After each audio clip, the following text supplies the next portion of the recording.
Thailand, যার ঐতিহাসিক নাম হল শ্যাম দেশ বা সিয়াম।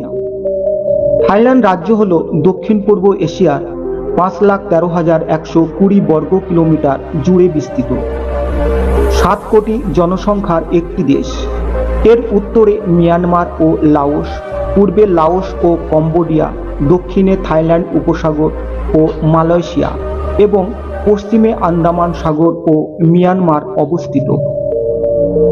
এছাড়া দক্ষিণ পূর্বে ভিয়েতনামের সাথে এবং দক্ষিণ পশ্চিমে ইন্দোনেশিয়া ও ভারতের সাথে থাইল্যান্ডের সামুদ্রিক সীমান্ত ভাগ করে। থাইল্যান্ডে একাধিক অভ্যুত্থান ও সামরিক একনায়কতন্ত্রের অভিজ্ঞতা লাভ করেছে। 2019 সাল থেকে থাইল্যান্ড নামমাত্র একটি সংসদীয় সাংবিধানিক রাজতন্ত্র, তবে বাস্তবে সংবিধানের কাঠামোগত সুবিধাগুলো ক্ষমতার সামরিক বাহিনীর নিয়ন্ত্রণকে সুনিশ্চিত করেছে। ব্যাংকক হল এর রাজধানী এবং বৃহত্তম এক শহর। থাইল্যান্ড একমাত্র দক্ষিণ পূর্ব এশিয়া রাষ্ট্র যা যুদ্ধকালীন সময় ব্যতীত কখনো কোনো ইউরোপীয় বা বিদেশি শক্তির নিয়ন্ত্রণে ছিল না। 1782 সাল থেকে 1932 সাল পর্যন্ত দেশটিতে পরম রাজতন্ত্র প্রতিষ্ঠিত ছিল। 1932 সালে বিদ্রোহীরা একটি অভ্যুত্থান ঘটায় এবং দেশে সাংবিধানিক রাজতন্ত্র প্রতিষ্ঠা করে।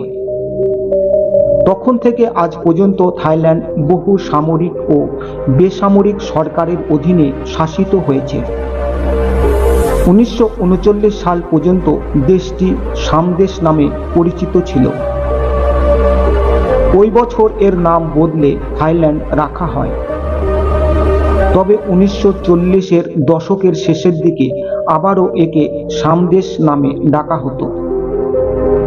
1949 সালে দ্বিতীয়বারের মতো থাইল্যান্ড নামটি গ্রহণ করা হয়।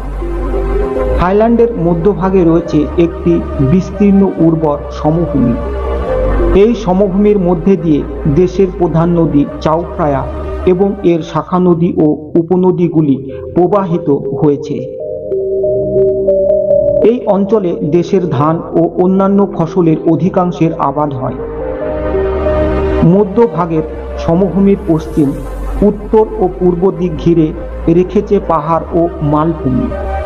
পশ্চিমের পর্বতশ্রেণী দক্ষিণ দিকে মালয় উপদ্বীপে প্রসারিত হয়েছে। থাইল্যান্ডের রাজধানী ও বৃহত্তম শহর ব্যাংকক চাও ফ্রায়া নদীর মোহনায় থাইল্যান্ড উপসাগরের তীরে অবস্থিত। থাইল্যান্ডের জনসংখ্যার সংখ্যাগরিষ্ঠ থাই জাতির মানুষ। এরা প্রায় সবাই থেরবাদী বৌদ্ধ ধর্ম পালন করে। থাইল্যান্ডে বসবাসকারী অন্যান্য জাতির মধ্যে আছে চীনা, মালয় ও আদিবাসী পাহাড়ি জাতি যেমন মং ও কারেন। থাইল্যান্ডের পরিশীলিত ধ্রুপদী সঙ্গীত ও নৃত্য এবং লোকশিল্প বিখ্যাত। কৃষিপ্রধান দেশ হলেও 1980-এর দশক থেকে থাইল্যান্ডের অর্থনীতির দ্রুত উন্নতি ঘটেছে।